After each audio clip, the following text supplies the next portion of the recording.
자, 소방설비기사 및 산업기사 자격증 수험생 여러분 안녕하십니까? 자격증 강의를 담당하는 이종호입니다.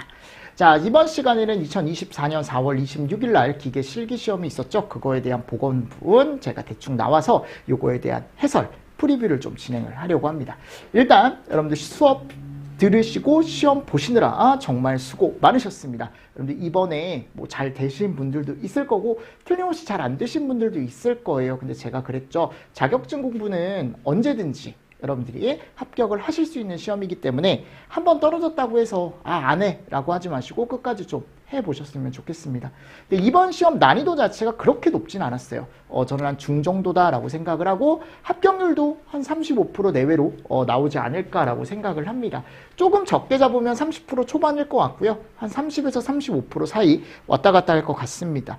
자, 이 문제는요. 제가 이제 학생들한테 어떻게 보면 댓글도 받았고 또 메일로 어떻게 보면은 받은 것도 있고 또 제 동생이 또 시험을 봤어요. 친동생이요. 그래서 그 동생 거 또 이제 동생이 또 저한테 알려준 문제를 좀 취합을 해서 제가 2차까지 지금 보건본이 나온 거. 근데 대략적인 다 나온 것 같아요. 대략적인 어떻게 보면 문제나 이런 것들은 대충 나왔고 이제 이거에 대한 프리뷰를 좀 진행을 하려고 합니다. 근데 아직 완벽하지 않은 부분이 있을 수 있으니까 그런 보완할 부분이 있으면 혹시 저한테 말씀 좀 해주시면 제가 도움이 더 될 것 같아요. 그리고 연소방지 설비 문제가 나왔는데 요거는 제가 이따 문제에서 좀 설명을 드리도록 하겠습니다. 아셨죠? 자, 근데 이 연소방지 설비 문제가 다행히 배점이 그렇게 크진 않았어요. 배점이 그렇게 크진 않아서 한번 보겠습니다. 자, 문제 순서나 이런 것들도 조금 바뀌었을 수 있으니까 여러분들 참고해서 보시고 16문제 나온 건 동일할 겁니다. 자, 제연 설비에서 사용되는 솔레노이드 댐퍼, 모터 댐퍼, 퓨즈 댐퍼. 여러분들 댐퍼가 뭐였죠? 댐퍼. 요 댐퍼가 밸브죠, 밸브. 그러니까 내가 어떤 방호구역 안에 이제 뭐 배기를 해주거나 또는 이제 뭐를 해줄 때, 뭐 급기를 해줄 때 열고 닫아주는 요 댐퍼라는 게 있는데 그 댐퍼가 열고 닫힐 때 솔레노이드를 사용하는 방식이 있고 모터를 사용하는 방식이 있고 퓨즈를 사용하는 방식이 있대요. 그거에 대해 설명을 합니다. 그럼 솔레노이드 댐퍼는 화재 감지기 신호를 받아, 즉 화재 신호를 받아 전자밸브, 그러니까 즉 솔레노이드 밸브죠, 그죠? 전자밸브에 의해 누름핀이 열리면서 잠김을 해제해서 스프링의 힘이나 중력에 의하여 자동 개방이 된다라고 되어 있습니다. 자, 모터 댐퍼는 모터를 사용한 댐퍼죠, 그죠? 화재 시 꼭 감지기 신호를 받아 모터에 의해 이번에는 누름핀을 이동을 시켜 로크, 잠김을 해제하여 스프링의 힘이나 또는 전동기 작동에 의해 자동으로 개폐 조작을 하는 댐퍼다. 퓨즈 댐퍼는 방화구의 관통부의 덕트 내부에 설치하는 댐퍼다. 방화구의 관통부의 덕트 내부에 설치하는 댐퍼고 퓨즈 블링크가 열에 의해 녹아 떨어지면 로크가 해지돼서 스프링의 힘이나 또는 중력에 의하여 자동으로 개폐 조작이 되는 어떻게 보면 댐퍼다. 자, 이거는 정확한 답은 없어요. 모범 답안이 없기 때문에 대략적인 여러분들 설명, 솔레노이드면 솔레노이드라는 말이 꼭 들어가야 될 거고 여기는 모터를 이용했다라는 말이 꼭 들어가야 될 거고요. 여기는 퓨즈를 이용했다라는 말이 꼭 들어가야겠죠. 이런 핵심 단어만 들어가고 얘를 이제 어떻게 개방을 시키는지 그런 방법만 대략적으로 들어가 있어도 이 3점은 충분히 받으실 수 있는 문제인데 이게 기출에 워낙 많이 나왔었던 문제입니다. 그래서 한 번씩 여러분들이 정리를 조금 잘 해주셨으면 충분히 맞출 수 있는 문제였지 않았을까라고 생각을 하고 이 흡입관의 버터플라이 밸브를 사용하지 않는 이유 두 가지. 이거는 공동과 수격이죠. 그쵸? 이거는 워낙 이제 예상 문제에서도 많이 했었고 제가 강조를 많이 했었죠. 그죠? 공동현상이 발생한다. 손실이 커져서. 또 밸브의 순간적인 개폐와 관로상의 디스크. 그죠? 이 디스크가 원래 없어져야 되는데 밸브가 열리면 이게 그대로 남아있다 그랬죠. 그러니까 뭐에 의한 충격? 물에 의한 충격이 많이 생길 수밖에 없겠죠. 그쵸? 요런 것들. 자, 그리고 세 번째 가보도록 하겠습니다. 야, 이 벤츄리미터가 작년부터 계속 나오네요. 유량을 구하시오. 단 수은의 비중 13.6, 수은 높이차 25mm, 중력 가속도 9.8이다. 꼭 여러분들 아래 가보면 요 개구 면적을 꼭 고려를 해주셔야 돼. 요 면적 계수를 꼭 고려를 해주셔야 됩니다. 그래서 제가 공식 자체가 4분의 파이에 그죠? 여기다가는 이제 벤츄리미터 면적을 넣어주셔야죠. D2의 제곱. 벤츄리미터 면적이니까 요걸 넣어주셔야죠. 요거. A2 넣어주셔야 된다라는 거.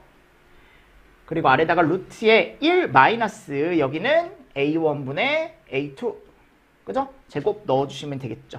그러니까 이게 헷갈리면 1 마이너스이기 때문에 이게 무조건 큰 게 아래로 내려온다 그랬어요. 그렇게 외우셔도 돼요. 무조건 아래에 큰 게 내려와줘야 이게 뺐을 때 마이너스가 나오지 않는다라고 생각하셔도 된다. 그래서 항상 큰 게 아래로 내려온다. 큰 게. 즉 넓은 쪽이 아래로 내려오는 거니까 4분의 파이 곱하기 0.1의 제곱 위에 4분의 파이 곱하기 0.05의 제곱 해서 밑에 개수값 고려해 주시고 안쪽에다가 이제 루트의 2g의 h 그죠? h. 근데 이 h는 높이차다. 높이차.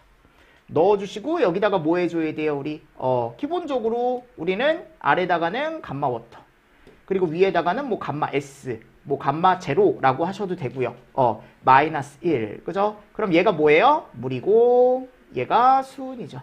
이건 큰 게 위로 가야겠죠. 왜냐면 마이너스 1을 했을 때 이게 여러분들 반대로 돼버리면 수은이 아래쪽으로 넘어와 버리면 얘가 어떻게 돼요? 또 값이 마이너스가 나오잖아요. 항상 그래서 뭐가 위로? 큰 게. 그러니까 수은이 위로 깔려야 되는 거야. 아래 물이 내려오고. 그쵸? 해서 계산기를 눌렀을 때 메타 3승 퍼 세크라는 답이 나올 거고 이 메타 3승 퍼 세크를 뭘로 바꿔줘야 돼요? 리터 퍼 미닛으로 물어봤다고 하더라고요. 즉 1000을 곱하고 60을 곱해서 리터 퍼 미닛으로 바꿔주게 되면 302.33 리터 퍼 미닛이 나오더라. 그죠? 그러니까 기본적으로 보십시오. 지금 뭐 예를 들어 뭐 3점, 4점, 5점 요 세 문제는 제가 봤을 때 충분히 학생들이 맞출 수 있었던 문제 같고요. 그리고 요 문제 있죠. 네 번째. 그러니까 이게 다음 그림과 같이 6층 건물의 1층부터 6층까지 한 개씩 옥내 수화전을 설치하고자 한다. 그림과 주어진 조건을 이용하여 다음각 물음에 답하시오. 이게 좀 컸어요. 문제가. 몇 점짜리입니까 지금? 12점짜리죠. 그러니까 이게 예전에 나왔던 문제거든요. 이게 예전에 이 문제가 있었어요. 그래서 지금 개통도를 쭉 보니까 여기에 펌프가 지금 아래에 있고 80A 배관을 통해서 물이 이렇게 해서 어디까지 가는 거냐면 요 6층 최상부에 있는 옥내 수화전까지 지금 물이 가고 있는 거고 요 라인 있죠. 요 라인. 요 라인 제가 방금 말씀드린 라인 요 라인이 이제 80A짜리 라인이 되는 거고 여기서 세부적으로 이제 옥내 소화전 쪽으로 들어가는 요 라인이 40이 되는 거죠. 그래서 요 라인에 대한 뭐를 준 거예요? 상세도를 준 겁니다. 맞죠 여러분들? 그리고 딱 어디까지만? 6층까지만 지금 소화전이 설치가 되어 있고 저 위쪽은 수조, 옥상 수조가 올라가 있는 쪽이니까 여러분들이 요거 그냥 개통도상에 나와 있는 것들 한번 보시고 자 그럼 조건을 한번 볼까요? 도대체 이 문제가 어떤 문제인지 여기 가보시면 자, 1번 가볼까요? 자, 보십시오. 옥내 소화전 바닥에서 다음 층 옥내 소화전 바닥까지의 거리는 3.5다. 그러니까 이게 무슨 말이냐면 여기 갔을 때 여기잖아요. 옥내 소화전. 여기 옥내 소화전. 예를 들어 1층 옥내 소화전이 지금 여기 있는 거죠. 즉 여기 바닥. 그러니까 여기에 지금 뭐가 설치가 돼 있다라고 보는 거냐면 우리는 T가 설치돼 있다라고 보는 거야. 그럼 이 T부터 다음 층 T까지 여기 높이가 몇 메타라는 거예요, 지금? 3.5m. 그러니까 여기서 얘기하는 3.5가 저걸 얘기하는 거다라는 걸 지금 준 거죠. 그죠? 그래서 바닥과 바닥 사이, 그러니까 다음 층까지 여러분들 이 바닥 사이, 그러니까 결국 그냥 층고라고 생각하시면 되겠죠. 이 층고가 지금 여기 나와 있는 3.5로 지금 다 표현이 되어 있는 거고 두 번째 가보시면 지하에 설치된 소화 펌프에서 1층 옥내 소화전 바닥까지의 거리는 다음과 같다. 자, 지하에 설치된 펌프에서 여기죠. 여기에서 자 1층 옥내 소화전 바닥까지 거리 1층 옥내 소화전이니까 바닥까지 T의 거리니까 여기네요. 여기. 자 여기까지 거리가 다음과 같다. 근데 이게 여러분들 그림에도 나와 있어요. 그림에도 나와 있습니다. 그래서 위로 올라가는 수직 배관 길이는 4m래요. 근데 이 4 안에 얘들이 포함되어 있는 거예요. 요게 4 안에 요게 포함되어 있는 겁니다. 아셨죠? 무슨 말씀인지 아시겠죠? 자 그리고 수평 배관은 줬잖아요. 8, 10 13, 0.4. 그러니까 그림에서 여러분들 참고하시고 그림에서 나와 있듯이 이런 식으로 이제 한 번 더 준 거죠. 왜냐하면 학생들이 이거 가지고 예전에 헷갈리는 경우가 되게 많았거든요. 즉 얘를 위로 올라가는 배관이고 얘네는 옆으로 꺾이는 배관이니까 수평 배관이 되겠죠. 걔를 더 명확하게 지금 준 겁니다. 예전엔 이게 없었어요. 이런 조건이. 이 문제에. 자 그리고 세 번째 가보겠습니다. 호스는 길이가 15m래요. 구경 40mm의 마호스. 이 마라는 건 여러분들 우리 그냥 천 종류라고 생각하시면 돼요. 천 종류? 마로 만든 호스 2개를 사용한답니다. 15m 40mm. 자, 효율 나와 있고 축동력 전달율은 그냥 100%로 계산을 해라. 5번. T 80 곱하기 80 곱하기 40에서 분류가 되어 40A 배관에 연결을 할 땐 레듀샤를 사용을 한대요. 네. 이게 80입니다. 80. 잘못 썼네요. 80 곱하기 80 곱하기 80에서 분류가 되어 40A 배관에 연결을 할 때는 이렇게 들어올 때는 t에서 분류가 돼서 이쪽으로 들어올 때는 여기에 레듀셔 80 곱하기 40짜리를 사용을 한답니다. 근데 여러분들 하나 알고 계실 게 뭐냐면 이 레듀셔는 뒤에 가면 무시해요 하셨죠? 그래서 이런 것들이 지금 나와 있고, 자, 직관의 마찰 손실은 다음 표를 참고할 것이라고 나와 있습니다. 근데 지금 어차피 소화전 한 개를 기준으로 할 거기 때문에 이런 것들은 필요가 없고, 우리는 65mm 필요 없어요. 50mm 안 구할 거예요. 이 두 개밖에 없어요. 80하고 몇 mm요? 40mm. 이 두 개를 가지고 이제 100m당 손실을 이따가 따져서 우리가 문제를 풀어줄 겁니다. 결국 이 두 가지 숫자가 중요하다라는 거죠, 제 말은. 자, 관이음 및 밸브 등의 등가 길이는 다음 표를 이용할 것이라고 나와 있습니다. 90도 엘보우, 45도. 근데 여기 밑에 가보면 90도 엘보우만 사용한다라고 했으니까 이거는 필요 없는 거죠. 그죠? 등가 길이 표에서. 자, 그리고 이따가 보시면 알겠지만 분류티와 직류티가 이 그림상에 같이 설치가 되기 때문에 이따가 저하고 같이 한번 보셔야 될 거고, 게이트 밸브, 글로브 밸브, 앵글 밸브가 쭉쭉 나와 있습니다. 그죠? 근데 체크 밸브와 후드 밸브는 이 앵글 밸브 등가 길이와 똑같이 본대요. 이런 것도 한번 여러분들이 한번 줬다, 문제에서 줬다라는 거 다시 한번 체크해 보시고, 어차피 호칭경은 제가 아까도 얘기했죠. 이 40짜리 어차피 80짜리 요것만 쓸 거다. 필요 없습니다. 이런 거. 아셨죠? 네. 자, 됐습니다. 그리고 호스 마찰 손실 수도 표를 또 줬네요. 그래서 100m당 마찰 손실 표를 또 줬으니까 130 기준으로 해서 아까 제가 마우스라 그랬죠? 마우스니까 100m당 손실이 요거겠네요. 40mm에 그죠? 마우스다라고 했으니까요. 자, 1번부터 구해볼까요? 1번에 가보면 자, 이런 거는 여러분들 보세요. 밑에 있는 걸 틀리더라도 이게 12점짜리잖아요. 이런 것들은 맞춰주셔야지. 펌프 송수량을 구하래요. 한 개 기준으로 130. 그쵸? 어렵지 않죠? 수원 저수량을 구하시오. 이거를 이제 명확하게 줄 거예요. 보세요. 제가 항상 풀 때 뭐라고 말씀을 드리냐면 옥상 수원을 포함하란 말이 없으면 굳이 포함을 안 하셔도 됩니다. 이렇게 나오면 포함을 하시는 거예요. 그럼 전용 수원량 1 곱하기 130에 20 또는 그냥 n에다가 2.6 뭐 이렇게 해주셔도 되고요. 해서 여기다가 1 곱해 주시는 거죠. 그럼 2.6 나오겠죠. 옥상 수원은 요 전용 수원량의 몇 분의 몇이요? 3분의 1 때려주면 된다고요. 맞습니까? 해서 요 두 개를 더하면 3.47m 3승이라는 전체 수원량이 나올 거예요. 자, 여기까지는 어렵지 않습니다. 자, 3번까지도 충분히 맞추실 수 있습니다. 15m짜리 두 개 마우스가 있다라고 했고 아까 100m당 손실이 26m였기 때문에 7.8 100분의 26 곱해서 자, 여기까지 해주면 12점 중에 제가 봤을 때 그래도 한 4점 정도는 4점에서 한 5점 정도는 주지 않을까라고 생각을 합니다. 4번. 야, 이것도 여러분들 소화전에 필요한 실량정 딱 여기까지만 구하셔도 아까 말씀드렸던 5점? 한 4점에서 한 5점 정도는 1점씩은 주지 않을까요? 제가 봤을 땐 그렇습니다. 1점씩은 줄 것 같아요. 왜냐면 문제 자체가 1번부터 4번까지는 어렵지 않아서 어차피 얘가 메인이거든요. 얘가 메인이기 때문에 그러면 4번 볼까요? 실량정이래요. 야, 실량정은 그냥 높이잖아요. 그럼 지금 높이를 보니까 흡입량정이 몇 메타예요 지금? 여기 보십시오. 2m죠? 왜냐면 여기서 빨아 올려야 될 거 아니에요. 그쵸? 자, 여기서 실제 올라가는 높이는 몇 메타? 4m. 그리고 3.5씩 올라가는 거죠. 3.5씩 올라가는 거죠. 올라갔는데 자, 여기서 조심하실 거. 4 더하기 하나, 둘, 셋, 넷, 다섯 해주시고, 그죠? 그리고 마지막에 소화전까지 요 높이, 여기 앵글 밸브가 달려있고 여기 호스가 이렇게 달려있는 거니까 어디까지만 올라가면 돼요? 1.2m까지만 올라가주면 되는 거죠. 그러니까 결국은 지금 흡입량정 2m에 보십시오. 흡입량정 2m에 토출량정은 4m 올라가고 3.5 5개 층 올라가고 마지막 층에 6층에서 1.2m가 올라가더라. 그럼 이게 몇 메타? 24.7m가 나온다고요. 맞습니까? 자, 이렇게 이제 문제를 구해주시고 자, 5번 가보십시오. 이제 80A 배관과 몇 A 배관? 40A 배관에서 생기는 총 마찰 손실 수들을 저희가 구할 거예요.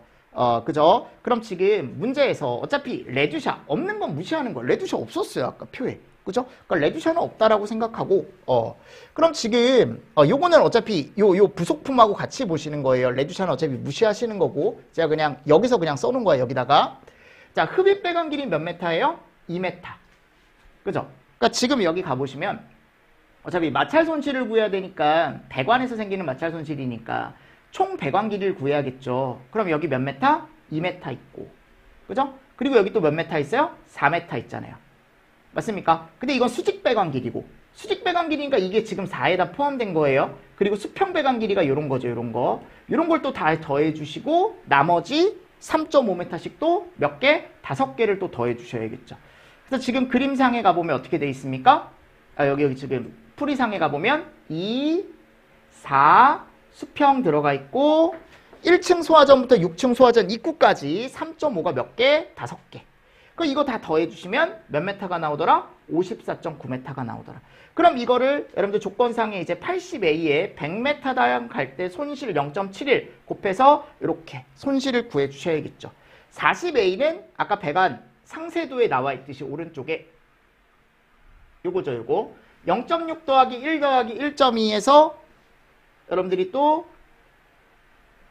손실을 또 구해 주셔야겠죠, 그죠? 네, 그래서 2.8m가 나오면 거기에 대한 또 직관 손실. 해서 두 개를 합하니까 0.8m가 나온대요. 그러니까 이게 배관, 직관에서 생기는 마찰 손실을 일단 구한 거고 6번 가보십시오. 이번에는 어디래요? 부속품이래요, 부속품. 그럼 이제 부속품들이 어떤 게 있는지 봐야 되는데 자, 보세요. 지금 80A가 나와 있잖아요, 그죠? 80A. 그러니까 80A가 조금 이제 복잡한 게 뭐냐면 여기 가보면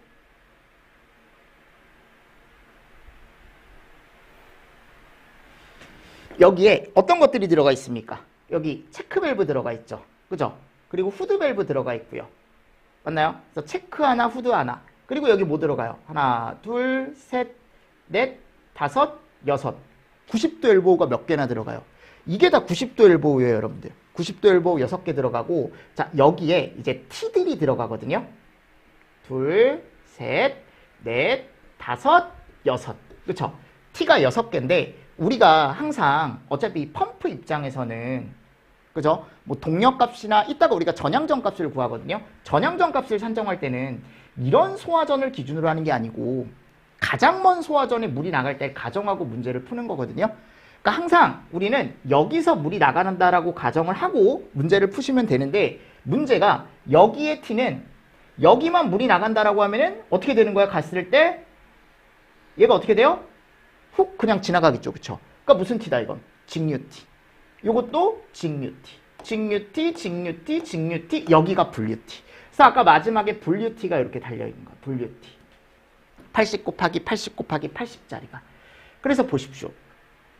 밑에 가보면 요 배관상에 이제 들어가는 것들 부속품이 후드 하나 있죠. 체크 하나 있죠. 90도 엘보우 6개 있죠. 많죠. 직류-T 5개 있죠. 분류-T 1개 있죠.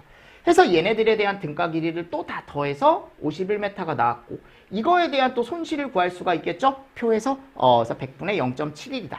그러니까 얘를 가지고 이제 우리가 직관으로 바꿔준 다음에 직관 손실 100m당 손실을 고려를 해서 이렇게 또 바꿔주는 거죠. 그리고 40A는 아까 봤듯이 우리가 위쪽에 가보면 요 상세도에서 보시면 어떤 것들이 들어가냐라는 거죠. 여기에 90도 엘보우, 90도 엘보우, 앵글 밸브 이런 애들 들어가겠죠, 그렇죠? 그러니까 이게 여러분들 기출에 있는 문제예요. 아마 아실 거예요. 기출에 있는 문제고 요게 옥내 소화전에서 조금 복잡한 문제긴 하거든요. 해서 요걸 또 손실을 구하니까 밑에 가보면 관 부속품은 1.76m 두 개 더했을 때. 자, 그리고 전향정 구하라고 하잖아요. 그러니까 가장 먼 소화전까지 어차피 보낼 수 있는 전향정을 구하는 거니까 우리 최상층 소화전 한 개 열렸을 때 가정에서 구한 거잖아요. 지금까지 나왔던 거. 호스 손실 더해주시고 배관 손실 더해주시고 맞습니까? 마지막에 뭐 더해줘야 돼요? 꼭 방사압력, 환산수도 꼭 더해주셔야겠죠. 맞습니까? 그리고 실향정까지. 우리 지금 위에 다 구해놨잖아요. 그거를 전부 다 합하라는 거야. 그럼 몇 메타야 얘가? 52.06m라는 거죠.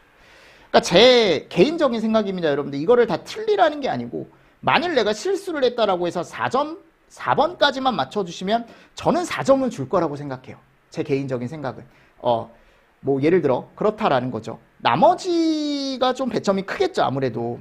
해서 마지막에 전향정을 구하고 우리 아까 갔을 때 효율이나 이런 거 다 나와 있었거든요. 그래서 52.06 나왔고 요거 유량 0.13 아까 나왔고요. 그쵸? 그리고 나서 동력값을 구해주면 2.01kW라는 동력값이 나오더라. 솔직히 쉬운 문제는 아닙니다. 이 문제는. 기출에 있지만 실수를 많이 하는 문제죠, 학생들이. 네. 자, 그리고 5번. 요것도요. 그림만 조금 바뀌었지. 그러니까 제가 소름 돋는 거 하나 말씀드리면 제가 마지막에 예상 문제를 풀어드렸어요. 기억하십니까? 그러니까 내가 이 옥내소화전도, 그러니까 이 여러분들 그냥 개인적인 푸념이에요. 고민을 진짜 많이 했던 게 제가 이 문제를 넣을까? 아니면 제가 옥내소화전 문제 중에 가장 어려운 문제 있었죠. 1번, 2번, 3번 소화전 있을 때 3번 소화전 처음에 구하고 그리고 1번 소화전 유량 구하고 막 이 문제 있었잖아요. 엄청 고민했거든요. 그 전날까지. 이걸로 넣을 걸 그랬어. 근데 뭐 일단 그거는 지나간 일이고요. 지나간 일이고 제 푸념이고. 요거 제가 똑같이 예상을 했었잖아요. 근데 더 쉽게 나왔죠. 이게 더 쉬운 거예요, 여러분들. 5번 문제가. 그러니까 제가 드렸던 문제, 마지막 문제의 포 문제가 제가 요거였거든요. 틀림없이. 근데 그때는 송액관의 구경을 따로 구하는 거였는데 배관 보정량을. 이건 약재량에 대한 배관 보정량을 줬어요. 72.07로. 더 쉬운 거죠, 어떻게 보면. 그죠? 그래서 지금 여러분들 여기 그림을 보면요. 이게 지금 원유와 등유가 나왔어요. 이렇게. 맞습니까? 그러니까 지금 들어가는 거죠. 원유 쪽에 들어가고 고정 2개 달려있네요. 고정포 2개 달려있네요. 그리고 여기 지금 얇게 그린 배관은 다 뭐예요? 얘는 보조소화전이에요. 보조소화전. 맞습니까? 그래서 원유 탱크 하나, 등유 탱크 하나, 보조소화전 4개. 이렇게 지금 설치가 되어 있는 거고, 여기 밸브를 통해서 이제 송액관이 지나가서 공급이 되는 거죠. 송액관을 지나서 공급이 되는 거죠. 자, 조건에 가보면 원유 저장 탱크는 플로팅 루프 탱크래요. FRT랍니다. 그죠?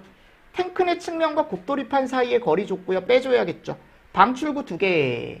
그리고 탱크 직경과 높이를 줬어요. 그죠? 등유 저장 탱크는 콘루프 탱크랍니다. 2형 방출구가 2개가 설치가 되어 있다고 되어 있고요. 직경과 높이를 줬어요. 담배포 3%짜리를 사용한답니다. S 이따가 잘 구해주셔야 될 거고, 보조포 소화전 4개가 설치가 되어 있답니다. 그죠? 한 개 적결구의 방출량은 400L per minute로 하고 방사시간 20분 땡큐. 우리 입장에선 너무 좋은 거죠. 자, 고정포 방출구의 방출량 및 방사시간이라고 해가지고 2형과 특형, 그러니까 결국 아까 2형이 등유, 특형이 원유였죠. 거기에 대한 Q값과 T값 다 줬죠. 원래는 이거를 따로 구해야 되는데 따로 구하지 않고 송액관에 필요한 소화 약재량 자체를 줬기 때문에 이미 3%가 고려가 돼 있는 값이에요. 그러니까 이게 처음에 어떤 분이 저한테 물어보셨을 때는 그냥 배관 보정량 전체를 줬다 그래서 제가 3%를 곱해줘야 된다라고 했는데 약재량에 대한 보정량을 따로 그냥 그대로 줬다 그러더라고요. 그럼 굳이 여기다가 3%를 해줄 필요가 없겠죠. 동시화재는 없는 걸로 한다. 원래 그렇죠. 원래. 그래서 원유 탱크 같은 경우는 내가 뭐라 그랬어요? 탱크 직경에서 급돌입한 면적을 제외한 나머지 면적을 넣어서 Q값을 구해서 A에다가 Q 곱해주시면 필요한 포 수용량이 나오겠죠? 리터 퍼 미닛 값이 나올 거예요. 그래서 요거 여러분들 계산기 눌러주시면 325.72가 나올 거고, 자, 저희 이제 등유 탱크에 필요한 포 수용량 한번 보도록 하겠습니다. 여기도 AQ 해주시면 되겠죠? 그죠? 그래서 등유가 4분의 파이 곱하기 25의 제곱 곱하기 4, 그죠? 해주시면 될 거고, 보조포 소화전 같은 경우는 n에다가 400 해주시면 포 수용량 나올 겁니다. 그럼 여기 최대 개수 몇 개? 3개 해서 1200. 자, 원유 탱크는 똑같이 아까 했던 거에 AQ에 TS, 그죠? 여기도 등유 탱크 AQ에 TS. S량만 여러분들이 곱해서 이제 시간까지 곱해서 뭐를 구하는 거예요? 필요 약재량들을 또 각각 구해주시고, 보조포 소화전에 필요한 약재량 아까도 말씀드렸지만 S값을 고려해서 이제 720이다. N에다가 400에 20분의 S, 그죠? 720이다. 자, 됐습니다. 이렇게 하시고 나서 이제 7번. 이게 좀 특이한 거예요. 원래 예전 문제는 제가 드렸던 문제는 얘를 고려를 했어야 되거든요. 약재 보정량을. 근데 약재 보정량에 대한 문제가 지금 조건에 그냥 그대로 있었기 때문에 그냥 그거를 그냥 그대로 가지고 오시면 되는 거예요. 송액관에 대한 약재 보정량을.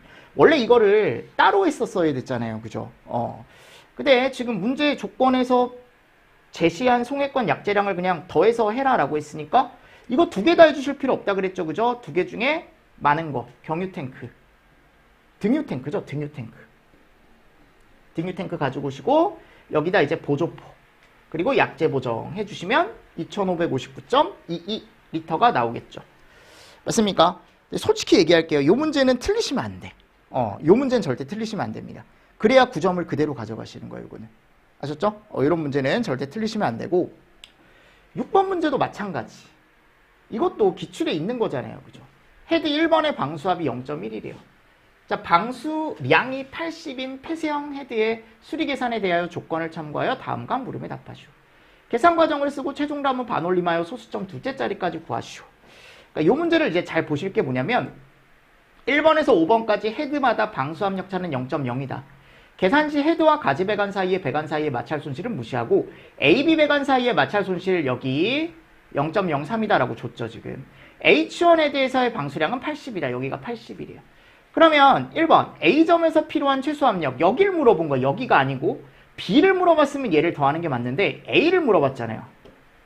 그죠? 그러니까 0.1 메가파스칼이 나올 거고 여기서 0.02, 0.02, 0.02, 0.02 다 누적을 시켜주셔야겠죠. 맞습니까? 그럼 0.18이 나와요. 됐죠? 자, 그리고 AB 구간에서 유량은 그랬어요. 그럼 여기 지나가는 유량은 아니 결국 헤드 몇 개? 5개 유량을 다 더해주시면 된다 그랬잖아요. 그래서 먼저 나는 K 팩터 값을 먼저 구하셔야 돼요. 근데 아까가 보면 틀림없이 첫 번째 유량을 줬고 그리고 거기 문제에서 방사압을 줬죠. 그럼 이 두 개를 가지고 K 팩터 값을 구해보니까 80이다. 그럼 어차피 H1은 이거 굳이 안 구하셔도 되는데 80이다 라고 해주시고 H2에서 필요한 압력은 하나씩 어떻게 해주면 된다 그랬어요. 이거를 누적을 시켜주시면 된다 그랬잖아요. 그쵸? 그래서 우리가 생각할 때 여기는 어차피 0.1이고 80이고 그죠? 0.1에 80이고 자 여기 압력은 0.1이 나가야 되고 여기서 0.02가 깎인다라고 했으니까 총 0.12 압력이요. 그죠? 여기서 필요한 압력은 0.14 여기서 필요한 압력은 0.16 누적을 시키시는 거죠. 그래서 이 압력에 대한 뭐를 유량을 K 팩터 값 아까 80이 나와 있었기 때문에 그대로 해주시면 되겠죠. 여기 누적시키는 거 제가 써놓은 거예요.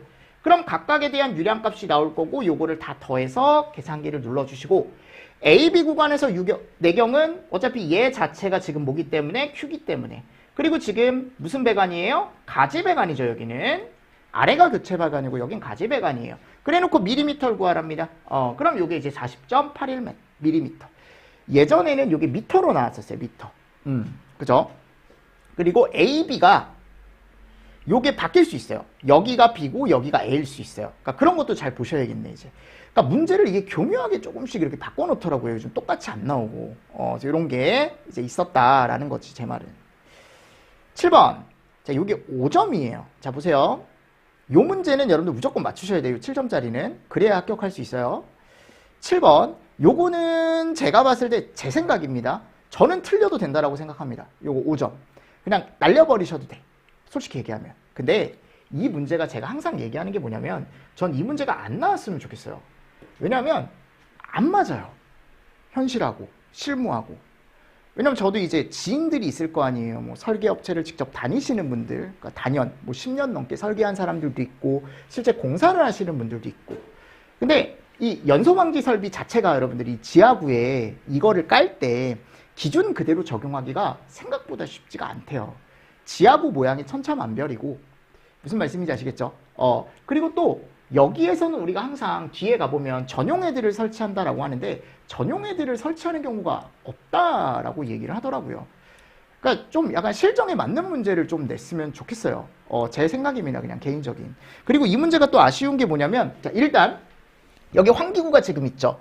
그리고 요 길이가 지금 1000m래요. 그리고 환기구와 요 끝까지 거리를 이따가 조건에서 줘요. 100m고 환기구와 환기구 사이의 거리가 몇 m? 800m다. 이런 기준을 줘요. 그럼 여기서 이제 볼 게 뭐냐면 조건 가봅시다. 폭 2.5, 높이 2m래요. 그리고 지하구 길이 아까 나와 있었죠. 그리고 이 전용 헤드를 사용을 안 한대요. 여러분들 실제로. 그냥 개방형 헤드를 사용한대요. 스프링클러. 일단 뭐 그거는 현장 문제니까. 방화벽은 없는 걸로 하고요. 환기구마다 지하구 양쪽 방향으로 살수 헤드를 설치하며 환기구는 지하구 양쪽 끝에서 100m 이렇게 설치를 한대요. 맞습니까? 그리고 살수구역은 환기구가 여기 있으면 여기 양쪽 방향으로 몇 m씩? 3m씩 이런 식으로 살수구역을 선정을 한답니다. 이런 식으로 이 안에다가 이제 물을 뿌릴 거다. 이렇게 살수구역을 설정을 한답니다. 이런 기준이 나와 있는 거죠. 자, 밑에 가보면 이제 살수구역의 최소 개수를 산정하시오 그랬죠. 환기구마다 일단 양쪽으로 살수구역을 산정해야 되니까 환기구 개수가 몇 개예요? 두 개죠. 그죠? 두 개니까 양쪽 방향이니까 4개가 있어야죠. 근데 기준에 가보면 이런 얘기가 있습니다. 소방대원이 출입이 가능한 환기구 작업구마다 지하구의 양쪽 방향으로 살수해들을 설치하되 한쪽 방향의 살수구역의 길이는 3m 이상으로 한다. 다만 환기구 사이의 간격이 700m를 초과했다. 그럼 700m마다 살수구역을 설정하되 지하구의 구조를 고려하여 방화벽을 설치한 경우에는 그렇지 않다. 자, 아까 방화벽 없다 그랬죠. 그래서 항상 환기구와 환기구 사이의 거리가 700m를 초과했을 때 우리가 개수를 구할 때는 800을 몇으로 나눠줘요? 700으로 나눠주고 마이너스 1 해서 1개. 그러니까 총 몇 개? 5개. 요거는 여러분들 기사 쪽에서는 그냥 공식처럼 알고 계시면 좋습니다. 만일 문제가 또 나온다면 저는 안 나왔으면 좋겠어요. 더 이상은. 요 문제는. 참 아이러니한 게 나오긴 했는데 일단 제 생각은 그렇습니다. 여기 5개예요. 일단 5개고 두 번째, 그러니까 이게 제가 봤을 때 이 문제가 여러분들 이 7번 문제가 하나의 살수구역 내에 설치하는 헤드를 구하시오 그랬잖아요. 그러니까 이게요, 여러분들 원래는 기준에 가보면 이런 말이 있단 말이에요. 천장 또는 벽면에 헤드를 설치할 것. 이게 다 설치하라라는 게 아니거든요. 천장 또는 어디? 벽면에 설치할 것이기 때문에 저는 명확하게 줘야 된다고 생각합니다. 천장에 설치할지 벽면에 설치할지. 왜냐하면 그 길이에 따라 개수가 달라질 수 있거든요. 무슨 말씀인지 아시겠죠? 그래서 제가 현장에 물어보니까 일반적으로 천장에 다는 게 많대요. 그래서 저는 그냥 천장 기준으로 문제를 풀겠습니다. 근데 또는 이제 천장이나 벽면에 대한 걸 하고 그 중에 이제 최소 개수를 선정하는 방법도 있는데 일단 저는 그냥 천장으로 문제를 풀게요. 그러니까 저는 이렇게 명확하게 조건을 줬으면 좋겠다라는 거예요. 문제를 낼 때. 야, 천장이든 벽면이든. 아셨죠? 그래서 천장에 헤드를 설치했대요. 그럼 지하구에 천장에 설치한 헤드 수는 아까 가보니까 폭이 2.5m였죠? 얘 수평거리 하나가 지금 여기 가보니까 2m. 이걸 2로 나눠주는 거죠. 그럼 요게 몇 개가 나오냐면 2개가 나와요. 근데 살수구역 길이가 3m잖아요. 그죠? 그럼 그 안에 또 2m씩 들어가줘야겠죠. 그래서 이게 2열로 들어가는 거예요. 2열. 그러면 몇 개? 2개가 더 들어가는 거예요. 그러니까 2열이 들어가는 거죠. 어떻게 보면. 그럼 총 몇 개? 4개. 무슨 말씀인지 아시겠죠? 이런 식으로. 그리고 나서 마지막에 갔을 때 한 구역에 설치되는 헤드 개수에 따른 연소 방지 설비의 배관 구경은 몇 미터로 해야 되는가라고 하면은 요게 4개. 해당하기 때문에. 그러니까 결국은 우리가 살수구역을 보면 살수구역이 뭐 예를 들어 이렇게 생겼을 거 아닙니까? 3m 이상인 살수구역이 뚝 뗐을 때. 그럼 이 안에 헤드가 어떻게 들어가는 거냐면 여기 기준으로 천장 길이 기준으로는 이렇게 들어가는 거고 요 가로 길이 살수구역 길이 기준으로 한 열이 더 들어가는 거예요. 이렇게. 무슨 말씀인지 아시겠죠? 그럼 총 몇 개? 4개가 들어간다고요. 이런 식으로 산정을 하는 게 가장 적합하지 않을까라고 생각을 합니다. 됐죠, 여러분들? 그래서 요거 하나 잘 정리를 하시고 이게 또 여러분들 벽면에 설치했을 때는 그러면 여기 가보면 벽면이죠, 벽면. 여기 벽면. 벽면에 설치했을 때는 그럼 천장이 아니고 요 기준으로 가야 되는 거예요. 요 높이 기준. 그럼 이게 또 1개란 말이에요. 1개. 그러니까 답이 좀 달라질 수 있죠. 그러니까 이게 여러분들 저는 명확하게 줬으면 좋겠어요. 그리고 아니 또 이제 생각을 할 게 벽면에 설치하면 그럼 이렇게 설치가 된다라는 건데 이거를 양쪽 벽에 설치를 할지 한쪽 벽에만 설치를 할지 근데 제가 물어봤거든요. 양쪽 벽에 설치하는 경우는 없대요. 일반적으로. 그러니까 설치를 하더라도 이렇게 한쪽 벽에 설치를 한다라는 거지 내 말은. 그럼 또 이게 2열이 돼버리니까 2개가 되겠죠. 무슨 말씀인지 아시겠죠. 예, 그러니까 이거를 명확하게 문제 줬으면 좋겠어요. 어떻게? 어디에 설치를 했고 한쪽 벽에 설치할지 또는 양쪽 벽에 설치할지 이런 것들을 좀 명확하게 주는 게 좋지 않을까요? 그래서 요거를 이제 출제하시는 분이 뭐 어떻게 검토를 하실지 모르겠지만 이 문제를 낼 거면 확실하게 조건을 주든가 아니면 제가 그랬죠. 제일 깔끔한 문제는 이거 계산 문제 내지 말고 이거 무슨 말씀이 이거 제가 계산도 안 해 이런 거 내지 말고 그냥 이거 내라니까 이거 요거 이렇게 동그라미 쳐서 요즘 이런 거 많이 내잖아요. 그죠? 이런 거 내라는 거 내 말은. 그랬으면 좋겠다라는 겁니다. 제 말은. 이런 거 그냥 비워놓고 환기구 작업구 비워놓고 양쪽 이런 거 비워놓고 이런 거 채우라고 내는 게 더 말이 안 나오지 않을까 제 생각은. 다행인 건 그나마 배점이 좀 적어서 다행이라고 저는 생각을 합니다. 5점밖에 안 되기 때문에. 그래서 만일 이게 날아갔다라고 하더라도 뭐 5점이 아쉬울 수도 있죠. 아쉬울 수도 있지만 제 개인적인 그냥 강사 개인적인 생각이니까 여러분들 그냥 참고해서 들어주시면 좋을 것 같아요. 이번 시간에는 요 8번부터 한번 풀어볼 텐데 8번 문제부터는 문제가 앞에 나와 있는 것보다 좀 간단하게 여러분들 해설이 가능하기 때문에 조금 빠르게 가겠습니다. 자, 8번 문제 가보십시오. 아래 스프링클러 설비 배관에서 흐르는 Q1, Q2 여기가 Q1, Q2 유입유량 구하는 거네요. 유출유량 여기 나오고 있고 그쵸? 여기에 제가 헤드가 달려있는 배관 그림을 넣어놨는데 왜 그림이 이게 들어갔을까요? 하여튼 여기 여러분들 헤드가 달려있었어요. 유출 헤드가. 그래서 일단은 유입되는 유량 Q1, Q2 나와 있고 유출되는 유량 지금 나와 있고요. 당연히 Q1, Q2가 들어갔으니까 여기도 Q1, Q2가 나오겠죠. 그죠? 조건, 스프링클러 설비의 규정 방사압과 방수량을 만족한다. 방사압과 방수량을 만족한다. 그리고 D1과 D2 두 개가 같대요. 그러니까 여기 지금 왼쪽으로 가는 유량과 오른쪽으로 가는 유량이 어떻다? 같다라고 되어 있고요. 마찰 손실은 하이젠 윤리형 공식을 사용한다라고 되어 있고 90도 엘보우 하나의 등가 길이는 1m로 산정하며 주어지지 않은 조건은 무시한다. 그럼 지금 90도 엘보우가 이쪽 왼쪽으로 가는 배관상에서 2개, 그죠? 오른쪽으로 가는 배관상에서 2개. 예전에 기출에 나와 있던 게 약간 이제 변형이 돼서 나온 것 뿐이지 어려운 게 아니다.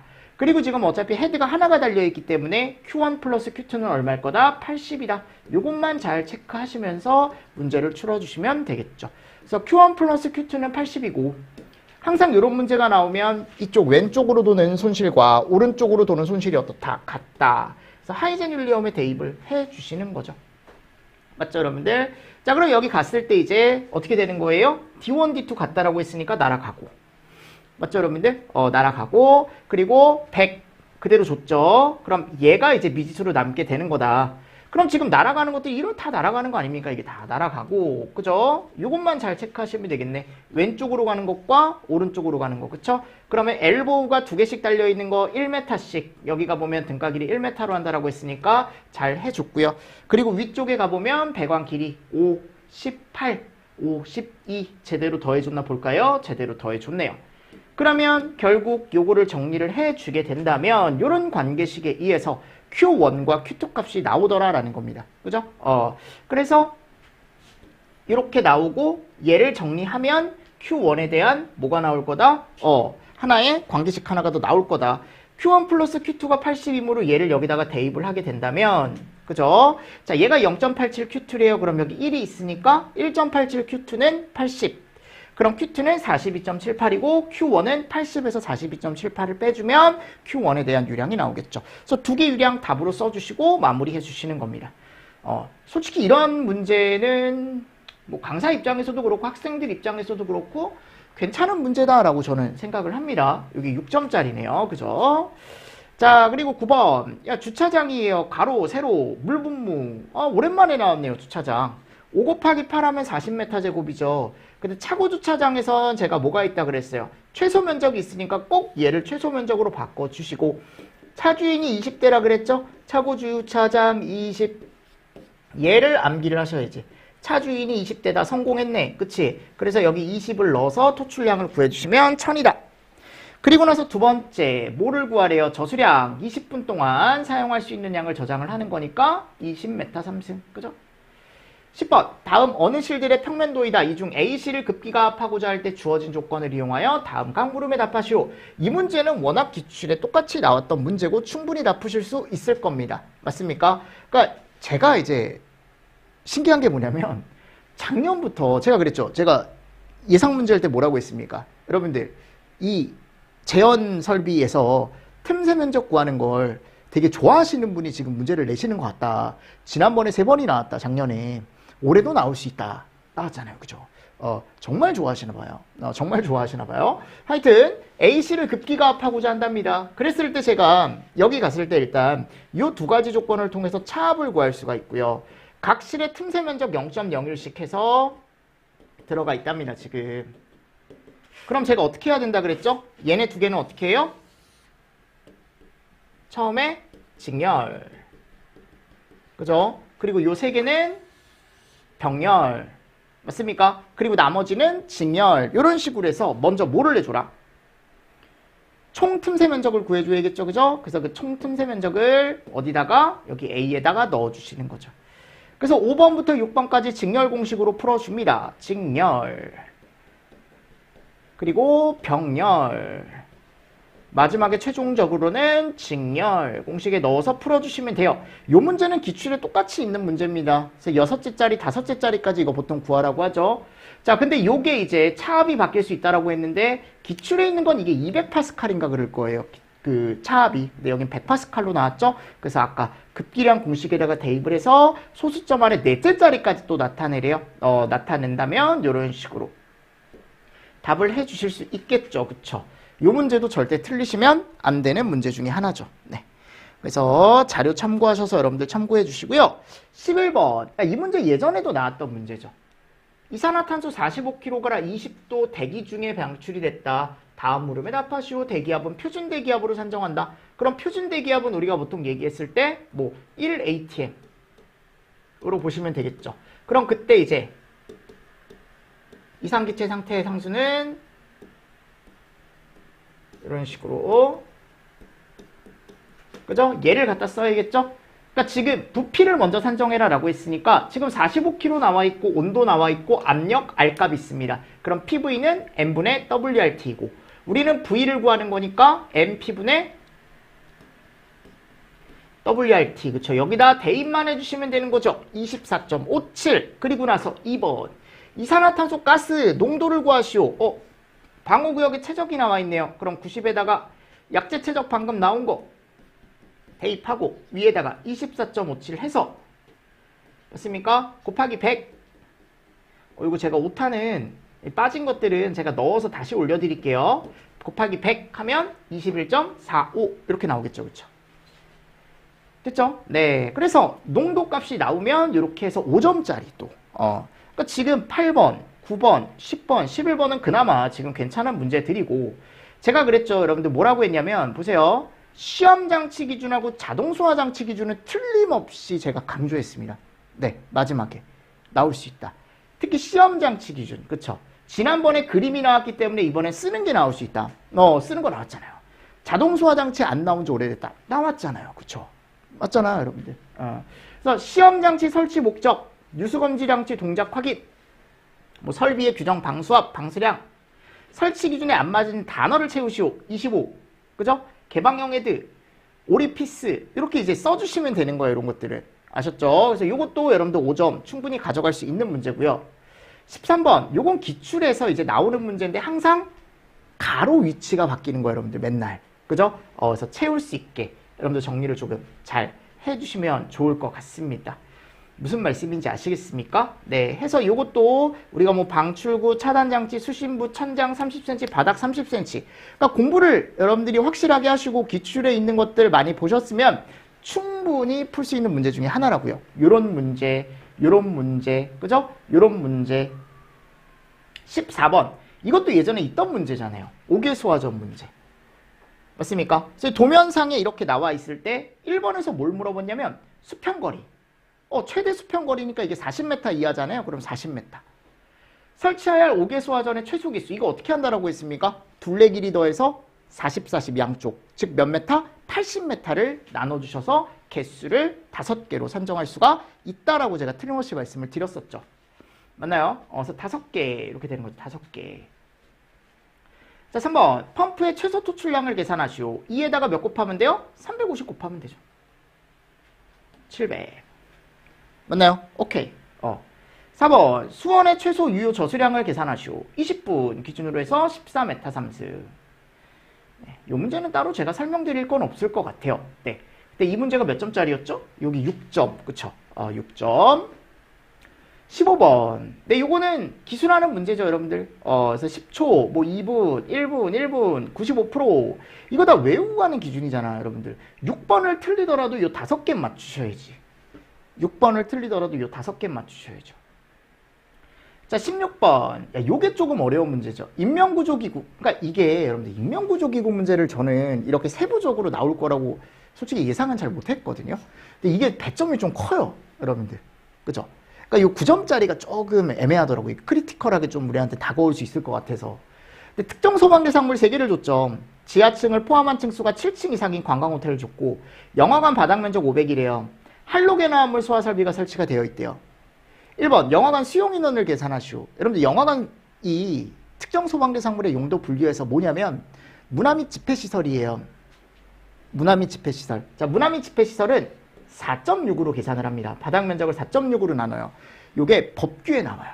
그러니까 이거를 생각하기가 쉽지가 않다라는 거지, 내 말은. 저는 법규 강의도 하니까 당연히 봤을 때 야 4.6으로 나눠주면 되지 쉽게 생각할 수 있지만 학생들 입장에서는 생각해내기가 쉽지가 않았을 거다라는 겁니다. 그래서 4.6으로 나누면 이렇게 나온대요. 그리고 이 말을 준 이유는 원래 고정식 의자나 긴 의자가 있으면 뭐 폭을 나눠주고 고정식 의자 개수를 세주고 이런 기준이 있거든요. 그래서 여기 이제 4.6으로 나눠주면 109명이 나오더라. 109명. 지금 109명이 나왔어요, 지금. 근데 여기 2번 보십시오. 인명구조기구의 종류와 설치 개수를 채우시오. 설치해야 하는 인명구조기구를 전부 서술하시오. 설치해야 하는 인명구조기구가 없으면 인명구조기구란에 X를 표시하시고 영화관은 위에서 구한 값을 기준으로 하여 답을 서술하시오 라고 되어 있습니다. 맞죠, 여러분들? 그래서 아까 있는 수용인원을 기준으로 아래에 있는 걸 산정을 해야 되는데 관광호텔, 여기 아까 지하층을 포함한 층수가 7층 이상인 관광호텔에는 여기 법에 가보면 방방인공 이거 다 설치해야 되거든요. 그리고 설치 개수는 각각 2개 이상. 병원이 아니니까. 병원이면 인공소생기 설치하지 않을 수 있다고 했지만 병원이 아니니까. 영화관은 수용인원이 100명이 넘었잖아요. 그럼 공기호흡기 설치해야 돼요. 층마다 2개. 아셨죠? 자, 할로겐 화합물에 대한 인명구조기구 기준은 없습니다. 이산화탄소만 있어요. 공기호흡기 이렇게. 그러니까 요거는 X. 됐나요? 그래서 요거는 제가 봤을 때 여러분들이 맞추기가 쉽지가 않으셨을 것 같습니다. 제 생각입니다. 그냥 맞추셨으면 좋고요. 그래서 보세요. 9점 날아갔습니다. 예를 들어 9점을 틀렸어요. 뭐 여기 8점짜리 이 8점이래요. 여러분들 이 6개 나온 게. 그러면 제가 봤을 때 이런 거 1점씩 주고 마지막 거 3점 줄 것 같거든요. 제 개인적인 생각입니다. 왜냐하면 세부적인 채점 기준이 저희한테 안 주다 보니까 예상을 하는 건데 그럼 최소한 5점 정도 맞으실 수 있겠죠. 그럼 뭐 3점 날아간다 치고, 그죠? 3점 날아간다 치고. 그냥 일반적으로 제가 얘기를 하는 거예요, 여러분들. 당연히 다 맞추셨을 수도 있고요. 이런 것들은 뭐 맞았다라고 생각하겠습니다. 맞았고, 뭐 예를 들어 뭐 이런 거에서 실수를 하셨다. 그럼 뭐 2점, 3점, 뭐 3점, 2점, 2점, 3점 이렇게 줄 수 있겠지만, 뭐 예를 들어 뭐 3점이 날아갔다, 2점이 날아갔다, 2점을 날려봅시다. 요거 맞춰주셔야 되고, 요거 맞춰주셔야 되고요. 그리고 요거 당연히 맞춰주셔야 되고, 뭐 당연한 건 없지만, 맞춰주셔야 되고, 요거 틀렸다, 예를 들어. 요게 5점짜리였죠, 그쵸? 5점을 날려봅시다. 5점을 날리겠습니다. 5점을 날리고요. 요 문제 맞았다. 근데 만약 실수를 했다라고 하면 반만 한번 쳐볼까요? 이게 왜냐면 기출문제에서 조금 변형이 돼서 3점 날리고, 요건 맞아야 돼요, 여러분들. 요거. 이 문제는 제가 봤을 때 꼭 맞춰주셨어야 되는 문제가 아닌가. 근데 이제 마지막 요 조항 있죠. 요 소문항. 요것 때문에 이제 학생들이 요거를 포함 안 시키신 분들이 또 있을 것 같아서 지금 이게 몇 점짜리죠? 우리가 이제 9점짜리죠. 그럼 예를 들어 뭐 2점 정도 날려봅시다. 2점 정도 날리고요. 야, 이 문제도 제가 봤을 때 아까 12점짜리인데 일부만 맞았다라고 합시다. 그러니까 8점을 날립시다, 우리. 8점을 날려요. 8점을 날려요. 자, 위쪽은 크게 없을 것 같아요. 그럼 18에 20점. 20점에 12.